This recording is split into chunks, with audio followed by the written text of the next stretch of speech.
সিলেটে city councillor ও সাবেক সিলেট জেলা ছাত্রলীগ সভাপতি হিরণ মাহমুদ নিপু আবারও পলাতক হয়েছেন। মহামান্য হাইকোর্টের জামিনে বের হয়ে ধার্য তারিখে আদালতে হাজির না হওয়ায় আদালত তার বিরুদ্ধে আবারও গ্রেফতারি পরোয়ানা জারি করেন। সিলেটের চিফ মেট্রোপলিটন ম্যাজিস্ট্রেট আদালত থেকে গত ৩ এপ্রিল এ পরোয়ানা জারি করা হয়।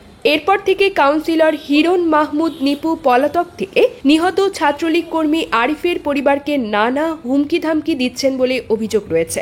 এলাকাবাসী প্রধানমন্ত্রীর দৃষ্টি আকর্ষণ করে নিপুকে গ্রেফতার ও সুষ্ঠু বিচারের দাবিতে দফায় দফায় মানববন্ধন করেছেন।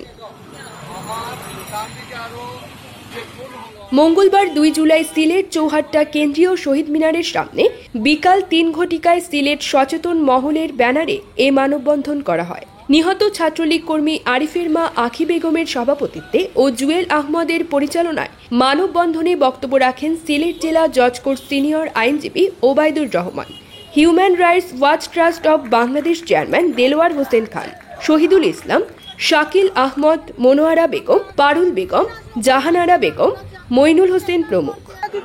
আমরা বিশ্বাস কখনো আইছে না, আমরা শেল্টার করছে, আমরা মেয়র সাহেব তারা শেল্টার দিলে আমরা এখনো আমরা একটা বিশ্বাস করলাম না। আমরা মেয়র সাহেব এখন লন্ডন গেছেন, তাই দেশে আইয়ালে আমরা তাই সরাসরি গিয়া তাইনের বাসা গিয়া জিকাইমু।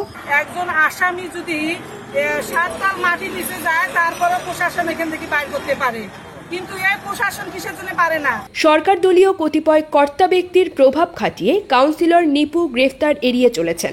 আদালতের গ্রেফতারি পরোয়ানা থাকা সত্ত্বেও সংশ্লিষ্ট থানা পুলিশ তাকে গ্রেফতার করছে না। ফলে নিহত আরিফের পরিবার চরম নিরাপত্তাহীনতায় ভুগছেন। প্রাণ ভয়ে তারা বাড়িঘর ছেড়ে ভব ঘুরে দিন যাপন করছেন। বক্তারা নিহত আরিফ পরিবারের নিরাপত্তা নিশ্চিত করতে অবিলম্বে কাউন্সিলর হিরণ মাহমুদ নিপুকে গ্রেফতার করে আদালতে সোপর্দ করার জোর দাবি জানান। News desk, channel 16।